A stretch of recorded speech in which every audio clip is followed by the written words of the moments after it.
let's bring you this now. Rand Water's planned 58-hour shutdown came into effect on Tuesday night, and since then affected residents have relied on tankers for potable water. But some say they've struggled to access this resource.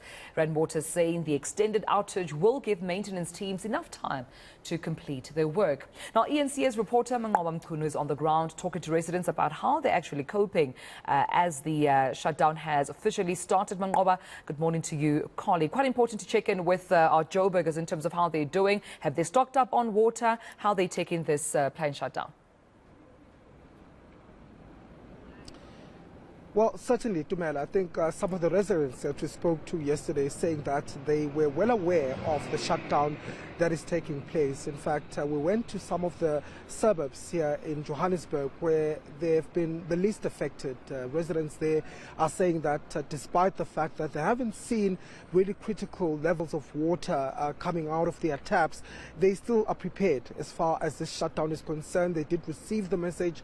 They have filled up their buckets and they've made sure that they have enough water should they be faced with such incidents. But there are areas we know that have been hard hit by these outages, and these are areas that are in high-lying areas. Can count suburbs of Auckland Park, Melville and Northgate. Those have been the hardest hit. We know in some of those suburbs there is no water at all since this particular maintenance work started on Wednesday at night, in fact not on Tuesday at night at 7 o'clock.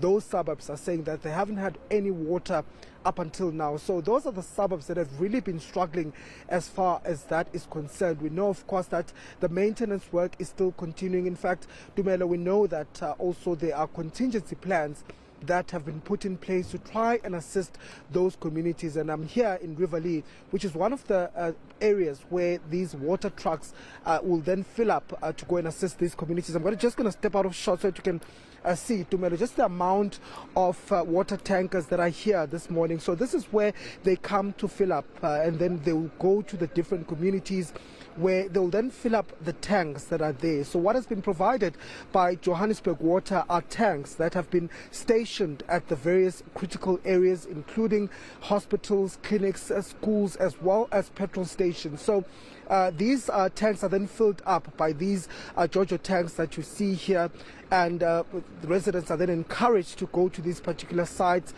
to go and fill up the water supply from them.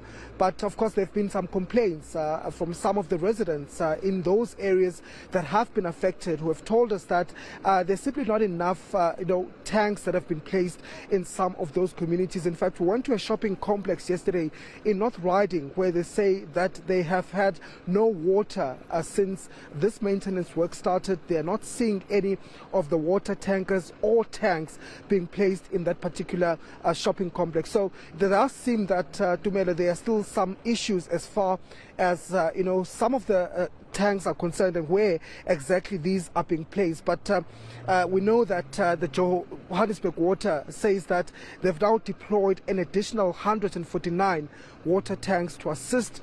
We know that the work in some of the reservoirs have been completed.